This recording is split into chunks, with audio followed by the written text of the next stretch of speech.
good day, everybody. This is not Pastor Theo. Instead, it is Jacque Miller. Thank you to Pastors Theo and Nicole Williams for allowing me to share my thoughts with you on today. So, Pastor did a really great job of going through and talking about motives and why we serve. And so, it struck me, I wanted to do a deep dive into why Mary did what she did. Why did she pour oil on Jesus's feet and then wipe his feet with her hair? And so I remembered the mini midweek meal and the message from a couple of weeks ago, in which Pastor shared that one of the worst things we can do is forget. Take a quick listen to this. Brothers and sisters, one of the most dangerous things we can get in term that we can do in terms of our relationship with God is to forget His faithfulness, to forget what He's done. And conversely, one of the wisest things we can do, the most important things we can do, is remember.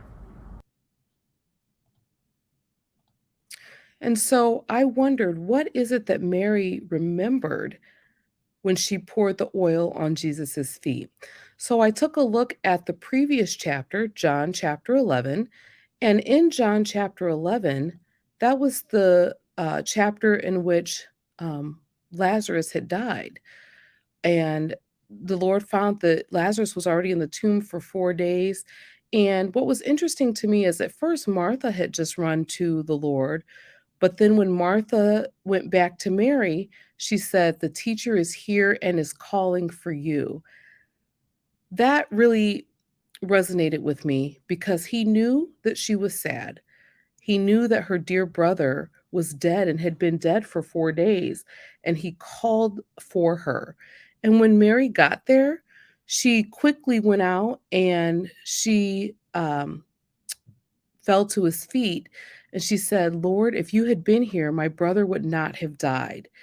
And when Jesus saw her weeping and the Jews who had come with her also weeping, he was deeply moved in his spirit and greatly troubled. And he said, "Where have you laid him?" They said to him, "Lord, come and see."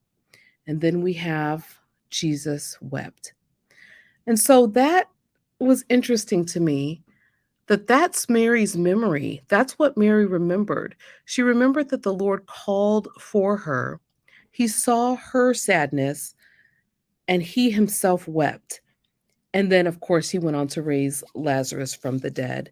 And that was just in the chapter preceding her pouring oil, Mary pouring oil on Jesus's feet and wiping it with her hair. And so that caused me to think about, okay, what are some of the things that the Lord has done for me?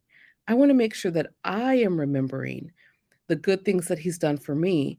And when I remember those good things He's done for me, that causes me to worship Him in spirit and in truth. And how I choose to worship, how I choose to serve, of course, that's between the Lord and me.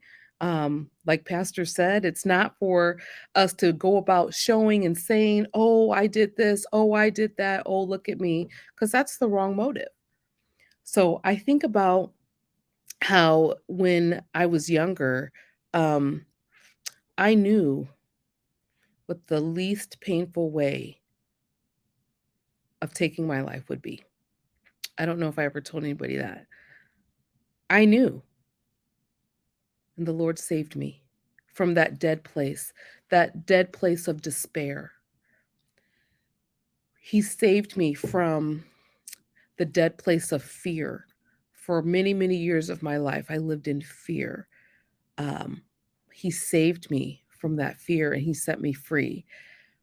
He saved me from the dead place of dead relationships, relationships that passed away and are no more. The devastating despair of those relationships. He saved me from that.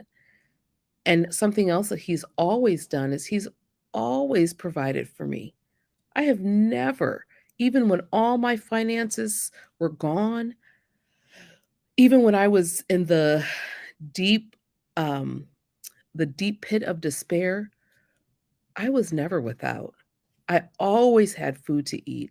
I always had clothes to wear. I always had the love and support of my family. I had that acceptance, and that is because of the grace of God. And so that is why I serve, because the Lord has done so much for me, and He's done so much for you. And so I ask you to please take some time to reflect and think about the good things that the Lord has done for you. And then think about how are you going to worship him? Again, that's between you and him. How you choose to worship him is how you choose to worship him. But think about it. And I implore you, as Pastor said, to never forget what the Lord has done. Always, always remember. I hope you have a fantastic rest of your day. God is good. He's good to us. Have a great day.